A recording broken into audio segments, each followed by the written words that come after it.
Cotton ಪೇಟೆಗೆ ಸಂಪರ್ಕಿಸೋ ರಸ್ತೆಗಳು close ಆಗಿದ್ದು ಸಂಚಾರಕ್ಕೆ ರಸ್ತೆಯನ್ನ ಮುಕ್ತಗೊಳಿಸೋದಕ್ಕೆ ಬಿಬಿಎಂಪಿ ಮೀನಾಮೇಷ ಎಣಿಸುತ್ತಿದೆ. ವೈಟ್ ಟ್ಯಾಪಿಂಗ್ ಕಾರ್ಯ ಮುಗಿದ್ರೂ ಬಿಬಿಎಂಪಿ ನಿರ್ಲಕ್ಷ್ಯ ಮಾಡುತ್ತಿದೆ.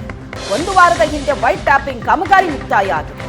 ಜನರ ಓಡಾಟಕ್ಕೆ ರಸ್ತೆ ಮುಕ್ತ ಮಾಡೋದಕ್ಕೆ ಬಿಬಿಎಂಪಿ ಹಿಂದೇಟು ಹಾಕ್ತಾ ಇದೆ. ಉದ್ಘಾಟನೆ ನೆಪ ಒಡ್ಡಿ ರಸ್ತೆಯನ್ನ ಕ್ಲೋಸ್ ಮಾಡಿದ್ದಾರೆ ಅಧಿಕಾರಿಗಳು. ಬಿಬಿಎಂಪಿ ನಡೆಯಿಂದ ಸ್ಥಳೀಯರಿಗೆ 4 ತಿಂಗಳಿಂದ ನರಕ ಯಾತನೆಯಾಗಿದೆ. ವೈಟ್ ಟ್ಯಾಪಿಂಗ್ ಆಗಿ 4 ತಿಂಗಳ ಹಿಂದೆ ರಸ್ತೆಯನ್ನ ಕಿತ್ತು ಹಾಕಿತ್ತು ಬಿಬಿಎಂಪಿ. ಕಿತ್ತು ಹಾಕಿದ್ದ ರಸ್ತೆಯಲ್ಲಿ ವೈಟ್ ಟ್ಯಾಪಿಂಗ್ ಕಾರ್ಯ ಕೂಡ ಈಗ ಮುಗಿದಿದೆ. ಆದರೆ ಜನರ ಓಡಾಟಕ್ಕೆ ಈ ರಸ್ತೆಯನ್ನ ಮುಕ್ತಗೊಳಿಸೋದಕ್ಕೆ ಮಾತ್ರ ಬಿಬಿಎಂಪಿ ಹಿಂದೇಟು ಹಾಕ್ತಾ ಇದೆ. ಬೆನಿಮಿಲ್ ರಸ್ತೆಯ 285 ಮೀಟರ್ಗೆ ವೈಟ್ ಟ್ಯಾಪಿಂಗ್ ಆಗಿದೆ. ಸುಮಾರು 1,65,00,000 ರೂಪಾಯಿ ವೆಚ್ಚದಲ್ಲಿ ಮಾಡಿರುವಂತಹ ಕಾಮಗಾರಿ. ರಸ್ತೆ ಉದ್ಘಾಟನೆ ಮಾಡದ ಬಿಬಿಎಂಪಿ ವಿರುದ್ಧ ಸ್ಥಳೀಯರು ಆಕ್ರೋಶ ವ್ಯಕ್ತಪಡಿಸಿದ್ದಾರೆ.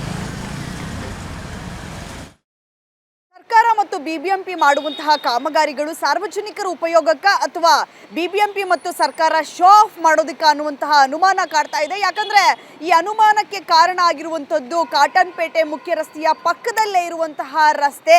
ಈ ರಸ್ತೆಯನ್ನ ಕಳೆದ 4 ತಿಂಗಳ ಹಿಂದೆಯಿಂದಲೂ ಕೂಡ ಕಾಮಗಾರಿಯನ್ನ ಶುರು ಮಾಡಿದ್ರು. ಈ ರಸ್ತೆಗೆ ವೈಟ್ ಟಾಪಿಂಗ್ ಹಾಕೋದಿಕ್ಕೆ ಅರಸಾಹಸವನ್ನ ಪಟ್ಟಂತಹ ಬಿಬಿಎಂಪಿ ಮತ್ತು ಸರ್ಕಾರ ಕೊನೆಗೂ ವೈಟ್ ಟಾಪಿಂಗ್ ಕಾಮಗಾರಿಯನ್ನ ಕಳೆದ 1 ವಾರದ ಹಿಂದೆ ಪೂರ್ಣಗೊಳಿಸಿದೆ. ಆದ್ರೆ 1 ವಾರ ಆಗಿದ್ರೂ ಕೂಡ ವೈಟ್ ಟಾಪಿಂಗ್ ಮಾಡಿ ಕ್ಯೂರಿಂಗ್ ಹೆಸರಲ್ಲಿ ಇದನ್ನ ಹಾಗೆಯೇ ಬಿಟ್ಟಿರುವಂಥದ್ದು. ಅದರ ಜೊತೆಗೆ ಇಲ್ಲಿನ ಸ್ಥಳೀಯರ ಮಾಹಿತಿಯ ಪ್ರಕಾರ ಈ ರಸ್ತೆಯನ್ನ ದೊಡ್ಡದಾಗಿ ಇನಾಗ್ರೇಟ್ ಮಾಡಬೇಕು ಅನ್ನುವಂತಹ ಕಾರಣಕ್ಕಾಗಿ ಈ ರಸ್ತೆಗೆ ಸಾರ್ವಜನಿಕರ ವಾಹನಗಳನ್ನ ಬಿಡದೆ ಹಾಗೆಯೇ ಕ್ಲೋಸ್ ಮಾಡಿರುವಂಥದ್ದು ನಮಗೆ ಕಾಣಿಸ್ತಾ ಇದೆ. ಸೊ ಈ ರಸ್ತೆ ನಿಮಗೆ ಏನು ಕಾಣಿಸ್ತಾ ಇದೆ, ಇದೇನು ಕಿಲೋಮೀಟರ್ ಗಟ್ಟಲೆ ಇರುವಂತಹ ರಸ್ತೆ ಅಲ್ಲ, ಕೇವಲ 285 ಮೀಟರ್ ರಸ್ತೆ ಅಷ್ಟೇ. 285 ಮೀಟರ್ ರಸ್ತೆಯನ್ನ ಕೂಡ ಸಾರ್ವಜನಿಕರ ಉಪಯೋಗಕ್ಕೆ ಬಿಡದೆ ಅವರು ಉದ್ಘಾಟನೆಯ ಹೆಸರಲ್ಲಿ ಹಾಗೆ ಕ್ಲೋಸ್ ಅನ್ನ ಮಾಡಿರುವಂಥದ್ದು. ಈ ರಸ್ತೆಗೆ ಬರೋಬ್ಬರಿ ಅವರು ಸುಮಾರು 1,65,00,000 ರೂಪಾಯಿಯನ್ನ ಖರ್ಚು ಮಾಡಿದ್ದಾರೆ ಅನ್ನುವಂತಹ ಮಾಹಿತಿ ದೊರೆತಿದೆ. ಆದರೆ ಸಾರ್ವಜನಿಕರಿಗೆ ಯಾವುದೇ ಇಷ್ಟು ಕೋಟಿ ಖರ್ಚು ಮಾಡಿದ್ರು ಕೂಡ ಸಾರ್ವಜನಿಕರಿಗೆ ಉಪಯೋಗಕ್ಕೆ ಇಲ್ಲದೆ ರೀತಿಯಲ್ಲಿ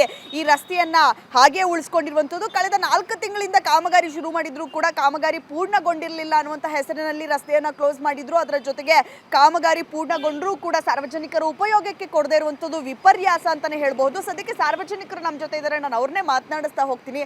ಸರ್, ಈ ರಸ್ತೆಯನ್ನ ಕಳೆದ 4 ತಿಂಗಳಿಂದ ಕ್ಲೋಸ್ ಮಾಡಿದ್ದಾರೆ ಅಂತ ಹೇಳ್ತಾ ಇದ್ದಾರೆ, ಎಷ್ಟು ಕಷ್ಟ ಆಗ್ತಾ ಇದೆ ನಿಮಗೆ? ಇದು ರಸ್ತೆ ಇಲ್ಲಿ ಈ ಕ್ಲೋಸ್ ಮಾಡಿರೋದ್ರಿಂದ ಜನ ಸುತ್ತಕೊಂಡು ಬಳಸ್ಕೊಂಡು ಮೆಜೆಸ್ಟಿಕ್ ಸುತ್ತಕೊಂಡು ಅಲ್ಲಿ ಟ್ರಾಫಿಕ್ ಜಾಮ್ ಆಗಿ, ಇಲ್ಲ ಶ್ರೀರಾಮ್ಪುರ ಸುತ್ಕೊಂಡು ಬರಬೇಕು, ಇಲ್ಲ ಅಂದರೆ ಚಾಮರಾಜಪೇಟೆ ಸುತ್ತಕೊಂಡು ಹಂಗೆಲ್ಲ ಸುತ್ತಕೊಂಡು ಭಾಳ ಕಷ್ಟ ಮೇಡಮ್.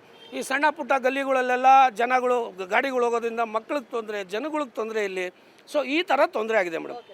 ಏನಾದರೂ ಬಿಬಿಎಂಪಿ ಅಧಿಕಾರಿಗಳು ಎಚ್ಚೆತ್ತುಕೊಂಡು ಸರಿಯಾದ ನಿಟ್ಟಿನಲ್ಲಿ ಕಾಮಗಾರಿಯನ್ನು ನಿರ್ವಹಿಸೋದ್ರ ಜೊತೆಗೆ ಅದನ್ನು ಸಾರ್ವಜನಿಕರ ಉಪಯೋಗಕ್ಕೆ ಕೊಡಬೇಕು. ಕ್ಯಾಮ್ರಾ ಪರ್ಸನ್ ಶಿವಕುಮಾರ್ ಜೊತೆ ವಿದ್ಯಾಶ್ರೀ, ಏಷ್ಯಾನೆಟ್ ಸುವರ್ಣ ನ್ಯೂಸ್, ಬೆಂಗಳೂರು.